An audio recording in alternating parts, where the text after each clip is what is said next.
Court room में सन्नाटा था। जज की हथौड़ी की आवाज गूंजी। केस नंबर 247, राधा बनाम रामप्रसाद। सभी की नजरें एक दुबली पतली लड़की पर टिक गईं। फटे हुए कपड़े, आंखों में आंसू, लेकिन चेहरे पर अजीब सा आत्मविश्वास। लोग फुसफुसा रहे थे, आजकल के बच्चे भी ना अपने ही बाप को कोर्ट में घसीट लाएं। जज ने कड़क आवाज में पूछा, लड़की, तुम अपने पिता पर केस क्यों कर रही हो?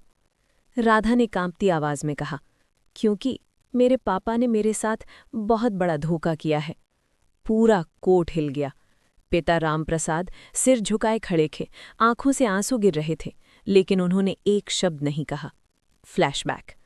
राधा एक छोटे से गांव में रहती थी। उसकी माँ बचपन में ही गुजर गई थी और उसके पिता रामप्रसाद मजदूरी करके उसे पालते थे। दिन भर ईंट भट्टे पर काम और रात को थक कर घर आना, लेकिन फिर भी वो राधा की हर छोटी बड़ी ज़रूरत पूरी करने की कोशिश करते थे। राधा पढ़ने में बहुत तेज थी। उसका सपना था कि एक दिन मैं बड़ी अफसर बनूंगी और अपने पापा की सारी तकलीफ़ें ख़त्म कर दूंगी।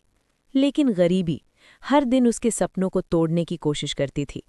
एक दिन राधा को शहर के बड़े कॉलेज में एडमिशन मिल गया। पूरे गांव में खुशी की लहर दौड़ गई, लेकिन तभी असली समस्या सामने आई।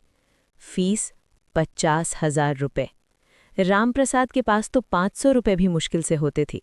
उस रात राधा ने अपने पापा को पहली बार चुपचाप रोते हुए देखा। वो समझ गई, लेकिन उसने कुछ नहीं कहा। अगली सुबह रामप्रसाद ने कहा, बेटा, तुम पढ़ाई छोड़ दो, मैं इतना पैसा नहीं जुटा सकता। ये सुनते ही राधा के सपने टूट गए। उसने कुछ नहीं कहा, बस चुपचाप अपने कमरे में चली गई। उस दिन के बाद राधा बदल गई। उसकी आंखों में गुस्सा था, दर्द था और एक ठान लिया हुआ फैसला। कुछ दिन बाद पूरे गांव में खबर फैल गई। राधा ने अपने ही पिता पर केस कर दिया। लोग उसे कोसने लगे, कैसी बेटी है ये, बाप की इज्जत मिट्टी में मिला दी। लेकिन राधा चुप रही। वापस कोर्ट में जज ने पूछा, क्या सबूत है तुम्हारे पास? राधा ने धीरे से एक फाइल आगे बढ़ाई। सर, ये मेरे पिता के खिलाफ सबूत है। फाइल खुली और उसमें जो था उसे देखकर जज भी सन्न रह गए।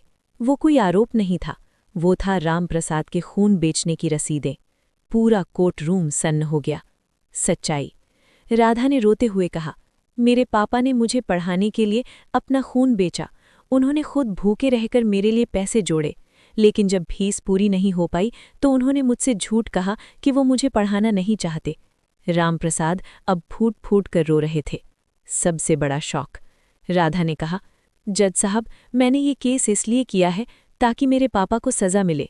पूरा कोर्ट हैरान। जज ने पूछा, किस बात की सज़ा? राधा चिल्लाई, इस बात की कि उन्होंने अपनी बेटी से इतना बड़ा सच छुपाया, इस बात की कि उन्होंने अपनी जान जोखिम में डाल दी, इस बात की कि वो मुझे इतना प्यार करते हैं कि खुद को ख़त्म कर रहे थे। आखिरी मोड़। राधा अपने पापा के पास गई और उनके पैरों में गिर गई। पापा, मुझे माफ़ कर दो, मैं बस आपको बचाना चाहती थी। अगर आप ऐसे ही करते रहे तो एक दिन मैं सच में अनाथ हो जाऊंगी।